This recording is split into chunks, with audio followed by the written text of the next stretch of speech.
বন্ধুরা, কিছু মানুষ আছেন যারা ইতিহাস লেখেন না, নিজের হাতে ইতিহাস গড়েন। যারা নিজেদের আলোয় অন্যের আধার দূর করতে আলো বিলিয়ে দেন। তারা নিজেকে বড় করার চেষ্টা করেন না, বরং জাতিকে তুলে ধরেন বিশ্ব দরবারে। আজ আমরা কথা বলবো এমনই একজন মানুষের গল্প নিয়ে, যিনি যখন দেশের দায়িত্ব নিয়েছিলেন তখন দেশের আকাশে অন্ধকার, কিন্তু এই মানুষটাই হয়েছেন আমাদের আলোর দিশারি। তিনি নোবেল বিজয়ী, আমাদের গর্ব, ডক্টর মোহাম্মদ ইউনূস স্যার। সময়টা মাত্র 8 মাস। এই অল্প সময়ই যা করেছেন তা মনে হয় যেন 100 বছরের কাজ তিনি করে গেছেন অল্প দিনের মধ্যে। তিনি যখন দেশের দায়িত্ব নিলেন তখন দেশের অর্থনীতি ভেঙে পড়ার পথে। রাজপথে ক্ষুব্ধ জনতা, আন্তর্জাতিক মঞ্চে বাংলাদেশের ভাবমূর্তি প্রশ্নবিদ্ধ।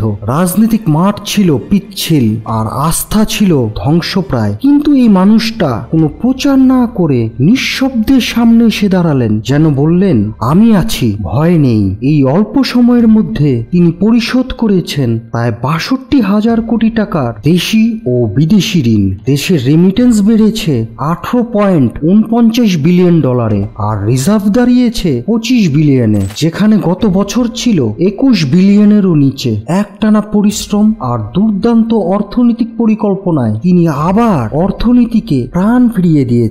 যখন আমরা ভাবছিলাম সব শেষ, তখনই তিনি প্রমাণ করলেন শুধু নেতৃত্বই সব নয়, দায়িত্ববোধই আসল। বাজারের পরিস্থিতিও ছিল ভয়াবহ। গত রমজানে যেখানে আমরা পেঁয়াজ কিনেছি 150 টাকা কেজিতে, এবার মানুষ পেঁয়াজ কিনছে 40 থেকে 50 টাকায়। বাজারে এসেছে শৃঙ্খলা, মানুষের মুখে ফিরেছে হাসি। এই কাজটা কোনো ম্যাজিক নয়, এই কাজটা পরিকল্পনার, সততার, দায়িত্বের ফল। তিনি থেমে থাকেননি শুধুমাত্র অর্থনীতি বা বাজারে, দুর্নীতির বিরুদ্ধে দাঁড়িয়েছে বলিষ্ঠভাবে। শেখ হাসিনা ও তার পরিবারের ব্যাংক অ্যাকাউন্ট থেকে তিনি উদ্ধার করেছেন 635 কোটি টাকা। এটা কোনো প্রতিশোধ নয়, এটা ছিল রাষ্ট্রের প্রতি তার দেওয়া এক অঙ্গীকার। তিনি কাউকে ছোট করেননি, কাউকে অপমান করেননি, শুধু ন্যায়ের পথে কঠোর থেকেছেন।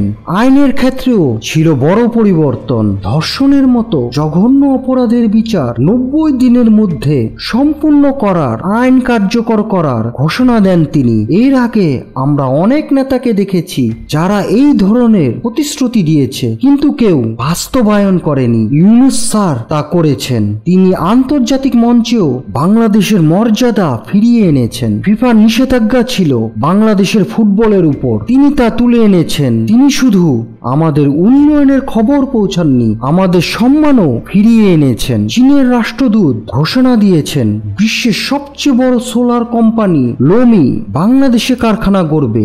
এর মানে বাংলাদেশ হবে সোলার প্রযুক্তির গ্লোবাল হাব। তিনি কথা বলেছেন এলন মাস্কের সাথে, তার উদ্যোগে স্টারলিংক বাংলাদেশে আসছে। এর মানে বাংলাদেশের প্রত্যন্ত অঞ্চলের মানুষও উচ্চ গতির ইন্টারনেট পাবে। গ্রামের স্কুলে বসে একটানা ক্লাস করতে পারবে শিশুরা। ছোট উদ্যোক্তারা নিজের পণ্য বিক্রি করতে পারবে সারা বিশ্বে। কিন্তু সবচেয়ে বড় গর্বের যে ঘটনা, সেটা ঘটেছে পবিত্র রমজানে। জাতিসংঘের মহাসচিব অ্যান্থনিও গুতেরেস কক্সবাজারে এসে রোহিঙ্গাদের সঙ্গে ইফতার করেছেন।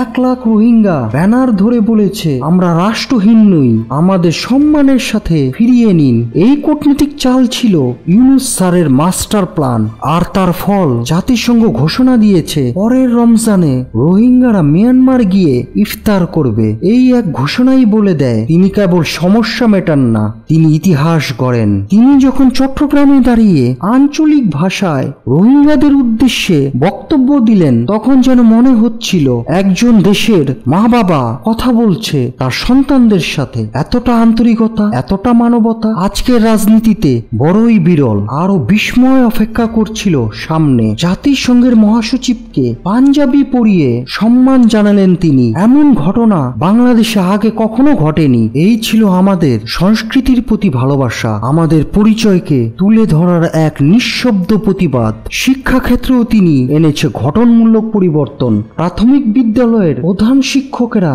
এখন 2য় শ্রেণীর কর্মকর্তার মর্যাদা ও বেতন পাবেন। নতুন সিলেবাসে এসেছে যুগ উপযোগী পরিবর্তন। পরিবর্তন, যাতে শিশু শেখে বইয়ের বাইরে ভাবতে। সবচেয়ে বড় কথা, তিনি থেমে থাকেননি কেবল ছোটখাটো পরিবর্তনে। তিনি ভেবেছেন বড় কিছু, ভবিষ্যতের জন্য কিছু, যেমন 15,000 কোটি টাকার বিশ্বমানের মেডিকেল বিশ্ববিদ্যালয়, 4টি মহাসাগরীয় বাণিজ্যিক জাহাজ কেনা, 10,000 কোটি টাকার তিস্তা ব্যারেজ প্রকল্প, $1 ট্রিলিয়ন অর্থনৈতিক অঞ্চল চুক্তি এবং জাতিসংঘে রোহিঙ্গা প্রস্তাবে 140টি দেশের সমর্থন, যেখানে কোনো দেশ আমাদের বিরোধিতা করেনি। বন্ধুরা, আমরা অনেকেই সমালোচনা করি, অনেকেই খুঁত ধরি, কিন্তু একবার হৃদয় দিয়ে ভাবুন, মাত্র 8 মাসে যদি এক ব্যক্তি এত কিছু করতে পারেন, তাহলে যদি তাকে পূর্ণ সময় দেওয়া হয়, তিনি আমাদের বাংলাদেশকে কত দূর নিয়ে যেতে পারেন।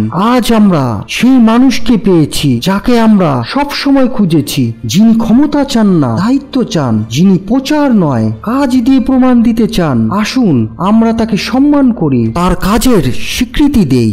যদি আপনি বিশ্বাস করেন বাংলাদেশ সত্যি এগিয়ে যাচ্ছে, যদি আপনি চান এই গতি যাতে থেমে না যায়, তাহলে এই ভিডিওটি শেয়ার করুন। এবং হ্যাঁ, যারা সত্যি ডক্টর ইউনূস স্যারকে ভালোবাসেন, তারা কমেন্টে লিখুন ইউনূস স্যারকে 5 বছরের জন্য চাই। আর আমাদের channel timeline with Parvez subscribe করতে ভুলবেন না। বাংলাদেশ আমাদের গর্ব, আর এই গর্বের নেতৃত্বে আছেন ডক্টর মোহাম্মদ ইউনূস স্যার।